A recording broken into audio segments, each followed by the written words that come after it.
Hello everybody, this is Matt Dunphy with the Wildlife Management Institute.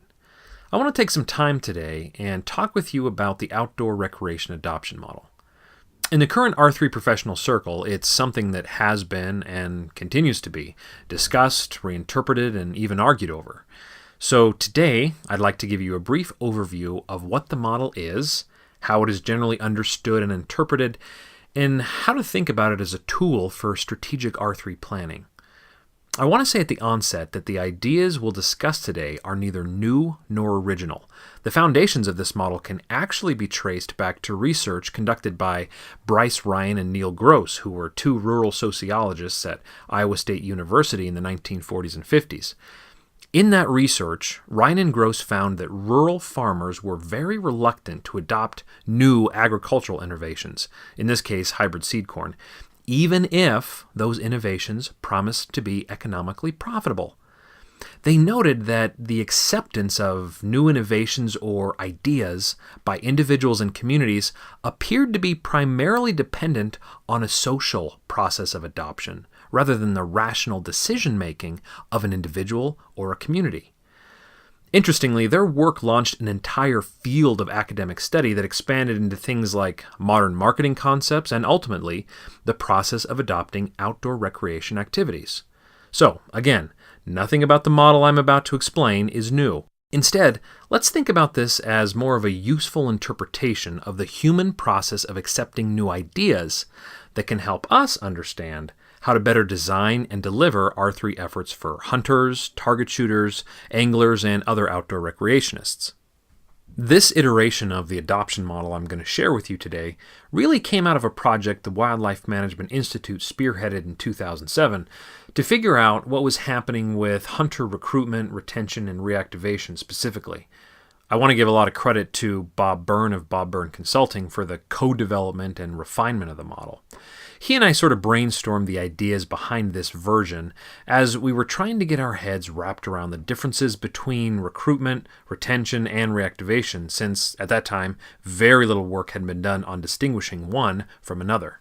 So let's start by considering the first step of an individual's, let's say, pathway to becoming a hunter. We'll use hunting as the specific example here, but remember that this same process can be used to describe fishing, target shooting, and other outdoor pursuits as well. So imagine, if you will, an individual who has never hunted before. At best, they are in a state of awareness about hunting. Now, here in the United States, it's probably safe to say that everyone is aware of hunting in some form or another. But the awareness we're talking about is more personal. It's where the individual is considering hunting in the context of its relevance to their life, or more importantly for some cultures, its relevance and acceptability to their social group or family structure. Now, if that kind of awareness is established and then cultivated by either conversations with friends or family, or external inputs like a video or an article or an image that inspired them, it can evolve into an interest that causes the individual to start internalizing the idea of hunting to the point that it becomes more than just an abstract concept.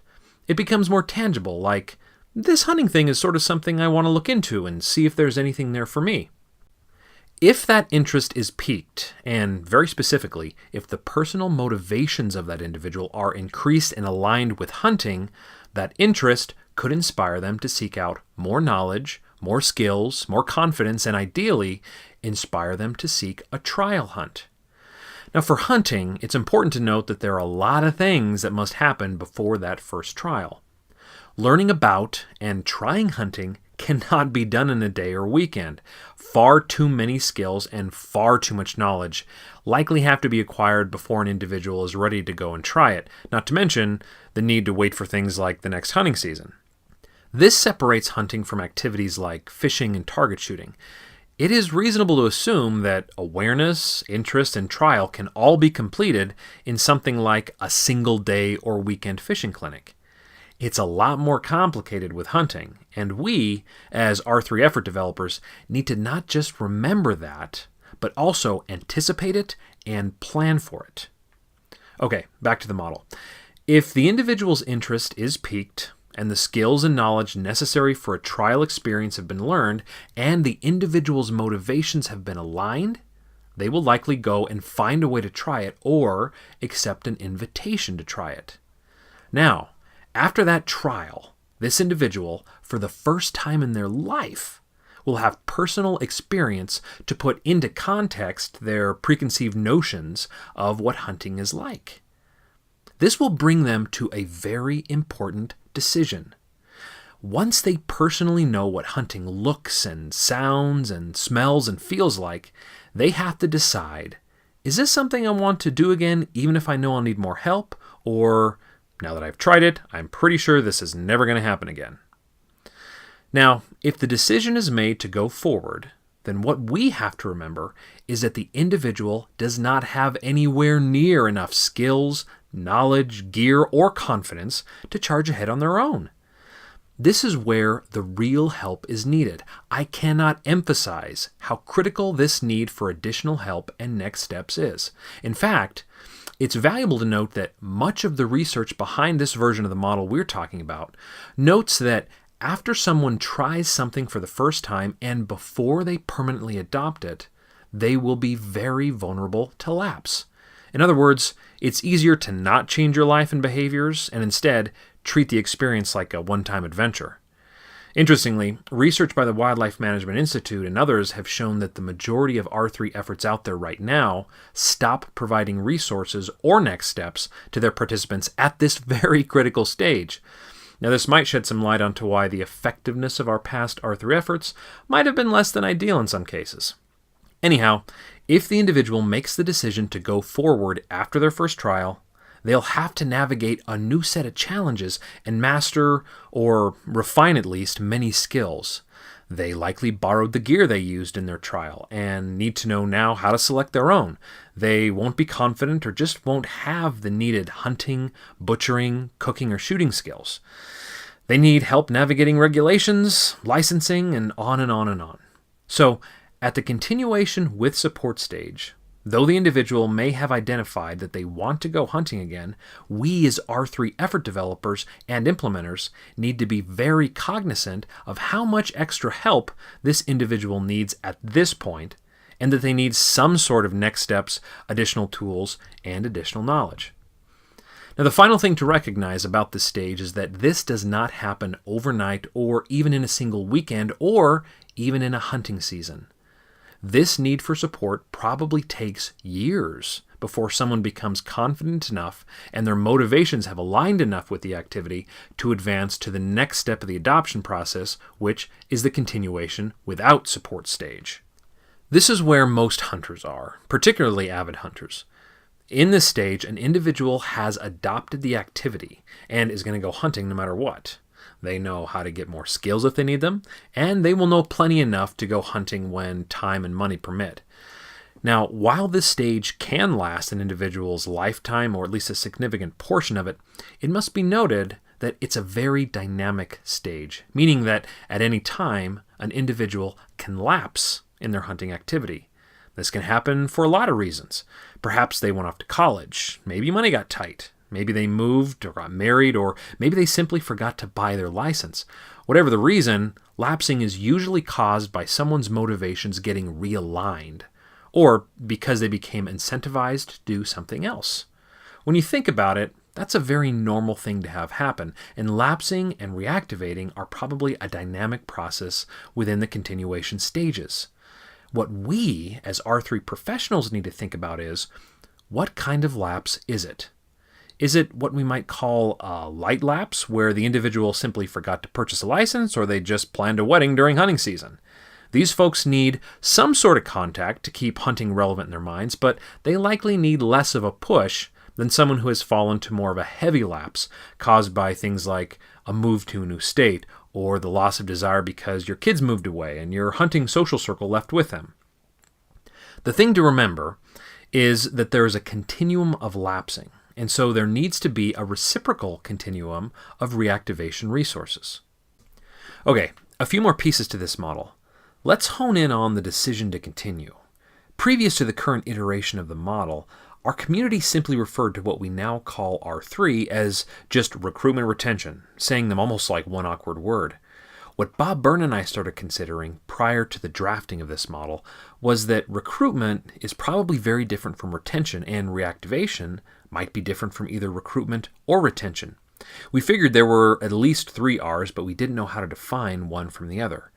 So we gathered research and expert opinions from R3 professionals at the time and found that the decision to continue is probably the defining point. Everything prior to that personal decision in an individual's process of adoption, where they begin to identify as something like a hunter, is really a different animal than everything that happens after that decision. Before and including the first trial, personal experience and therefore personal context don't really come into play, which is why the first 3 stages are really just elements of recruitment. But after the personal experience leads to a decision to go forward, an individual's needs and motivations are a bit different. And so we're dealing with issues related to keeping them going, which we identify as the second R, retention. At this point in their adoption process, they may need more specific things, and they'll have a better idea of what they need or what they don't need, and they'll have a better idea of what they like and what they don't like.